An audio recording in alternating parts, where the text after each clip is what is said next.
नमस्कार, आप देख रहे हैं न्यूज 24 और मैं हूं मधुबाला आपके साथ। बीजेपी ने लोकसभा चुनाव के लिए पहली सूची में 195 उम्मीदवारों की घोषणा कर दी है। राम लहर पर सवार बीजेपी ने यूपी में सैफ खेलने की रणनीति बनाई है। कई सांसदों के खिलाफ मौजूदा नाराजगी के बावजूद भाजपा ने टिकट दिए हैं।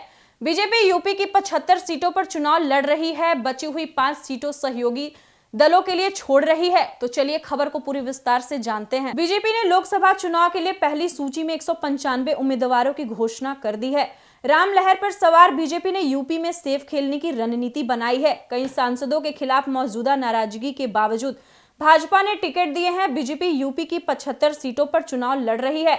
बची हुई 5 सीटें सहयोगी दलों के लिए छोड़ रही है। यूपी में अभी 51 उम्मीदवारों की ही घोषणा की है, जबकि 24 उम्मीदवारों के टिकट अभी होल्ड पर है।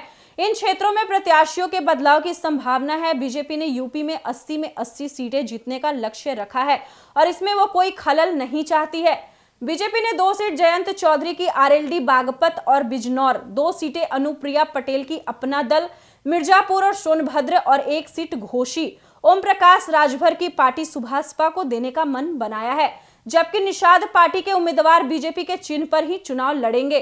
बीजेपी ने इन 51 उम्मीदवारों में पिछड़ा कार्ड खेला है, जिसमें 21 पिछड़ी जाति के उम्मीदवार हैं, 12 अनुसूचित जाति और जनजाति के उम्मीदवार हैं, 10 ब्राह्मण, 7 ठाकुर और पारसी बिरादरी से आने वाले स्मृति जुबिन ईरानी का नाम है।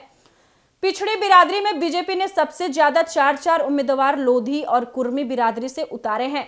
3 जाट, 2 गुर्जर, 1 कुशवाहा, 1 कश्यप, 1 यादव, 2 निषाद, 1 सैनी और 1 गुप्ता बिरादरी को भाजपा ने अपने इन 51 उम्मीदवारों में जगह दी है। हेमा मालिनी की टिकट को देखकर लग रहा है कि भाजपा ने इस बार 75 के अपने नियम को भी थोड़ा शिथिल रखा है। हेमा मालिनी जो 75 साल की हो चुकी हैं, उन्हें भाजपा ने तीसरी बार मैदान में उतारा है। हालांकि तमाम उन सीटों पर इसके बारे में टिकट काटने के भी कयास लगाए जा रहे थे, चाहे वो वरुण गांधी की पीलीभीत सीट हो या स्वामी प्रसाद मौर्य की बेटी की बंदायूं सीट, चाहे ब्रिजभूषण शरण सिंह की कैसरगंज सीट हो या मेनका गांधी की सुल्तानपुर सीट। इन पर बीजेपी ने प्रत्याशियों के ऐलान को फिलहाल रोक दिया है, यानी पार्टी यहां अपने उम्मीदवार बदल सकती है। जौनपुर के टिकट ने सबको चौंकाया है। सभी अनुमानों को धत्ता बताते हुए कांग्रेस के पूर्व नेता और महाराष्ट्र के गृह राज्य मंत्री कृपा शंकर सिंह को बीजेपी ने प्रत्याशी बनाया है, जबकि बसपा से हाल ही में आए रितेश पांडे अंबेडकर नगर से चुनाव मैदान में होंगे। बीजेपी ने 4 में से 3 हारी हुई सीटों पर उम्मीदवार बदले हैं। इसके अलावा सिर्फ श्रावस्ती से साकेत मिश्रा को दिया है। साकेत मिश्रा नृपेंद्र मिश्र के बेटे हैं। तो जैसा कि आपने सुना, बीजेपी ने लोकसभा चुनाव के लिए पहली सूची में 195 उम्मीदवारों की घोषणा कर दी है। यूपी में अभी 51 उम्मीदवारों की ही घोषणा है, जबकि 24 उम्मीदवारों के टिकट अभी होल्ड पर है।